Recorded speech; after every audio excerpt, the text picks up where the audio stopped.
Tell me about a time you found out you were stupid.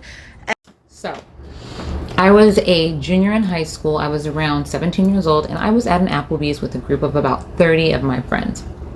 So we're all having a conversation. There is guys and girls. It's mixed. They're my friends from church. And I grew up super, super sheltered.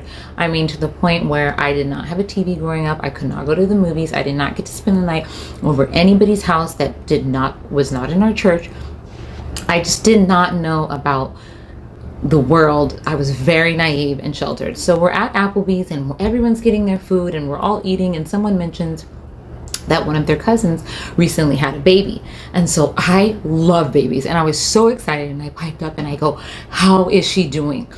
Her backside must hurt really, really bad. And everyone just stopped eating and looked at me and said nothing. And I was super unaware of what I said. And I was like, well, how's she recovering? Like, how's she doing? Like, can she sit down? I mean, it must really hurt her backside. And everyone just stared at me. And they go, what do you mean her backside? And I said, well, she just had a baby. Like, and my good girlfriend goes, do you know how babies are made? And I go, yeah, a lady and a man get together, they love each other, and they kiss a lot, and they have a baby. And she goes, well, where do you think the babies come out of? And I'm like, your backside, like your backside. And she's like, how have you gone this long not knowing that that is not where a baby comes out of? Do you know what a birth canal is? And I said, yeah, your backside. How did I go 17 years not knowing where a baby comes out of on a woman's body? Well, I was super sheltered, and my parents did not let me take health. They did not want someone teaching me about that kind of education. However, they did not teach me themselves. So up until 17 years old, at an Applebee's at around 8 or 9 p.m., I did not know what area of the body a baby came out of. So yesterday, I get a text from my grandma, and she's like, hey, someone just called me looking for you. I got her name and number. You should call her back. And I was like, I'm not going to do that. That sounds like a scam. She was like, no, you should really call her back. She seemed really nice. And I was like, well, they always seem nice when it's a scam call, so I don't think I'm going to call her back. We went back and forth for like 5 minutes, and she was like, I really think you should call her back. Like, what if it's something really important? I was like, what the hell? Okay, fine. So I was like, what's her name and number? I look up the number, because you can do that nowadays, and I see that it's like a funeral service place. And so then I was like, shit, I should probably call back in case they like got the wrong number somehow. I don't know. I was worried someone's like loved ones were waiting there to be like buried or cremated and whatever. So I call, and he says, hello, this is Dale. And he seems pissed off from the start. And I was like, okay, this is weird. So I said, hey, I just got a call from someone looking for me. I think their name is Myra Maines. The second the name came out of my mouth, I said, fuck, hung up the phone, and realized it was April Fool's. My grandma had given me the number to a funeral service place with the name Myra Maines, like my remains.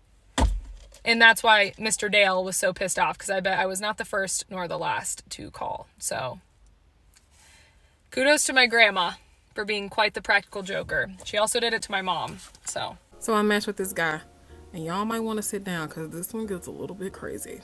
Our first phone conversation, we were on the phone for like 3 hours. It was just a continuous flow of conversation. There were no awkward pauses, just a lot of laughter.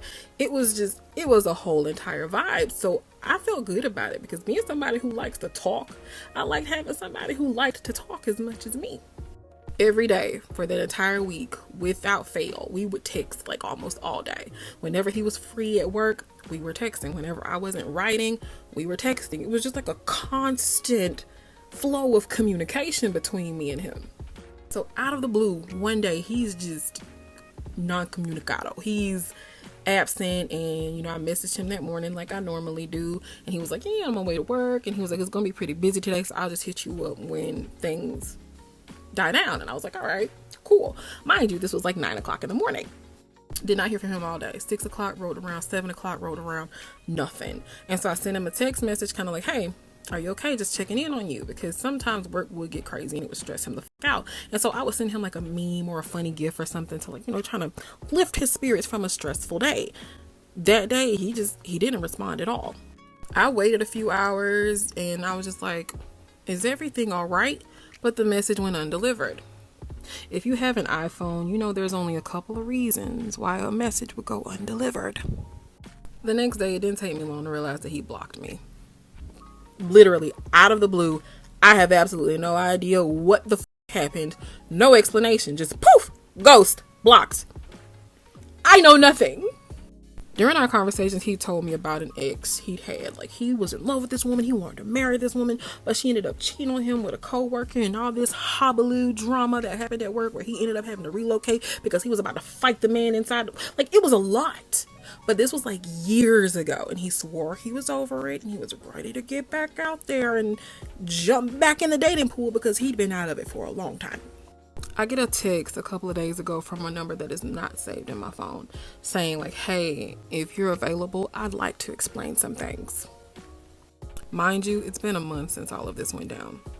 It doesn't take me long to realize that it's him, and what he tells me next blows my mind. So apparently things with him and the ex weren't as over as he said they were, because they had hooked up a couple of months ago. She hits him up and told him that she is pregnant. But who could chew, he's hitting me up because he found out that the baby isn't even his. So basically he goes to me because he wanted to try to work things out with his ex/baby mama, only to find out the baby isn't his. He tried to get back in my good graces, but I told him to go to hell. Anyway, the end. In 2018, I was dating this guy, and I hadn't seen him in like a week, so I was really annoyed. He really wanted to go out to the club, so I was like, you know what, go ahead. I put my phone on Do Not Disturb, and I went to bed. So my apartment at the time, there was no keys. There was just a code to get in. Of course, since he was always at my house, he knew the code to get in, so I didn't have to go downstairs to get him every time. So this particular night, because I wasn't answering my phone, he came to my apartment, came inside my apartment, came to my bedroom, knelt by my bed, and was calling my name. And I have never been more scared in my entire life. Like, that was probably the worst pop-up I've ever had.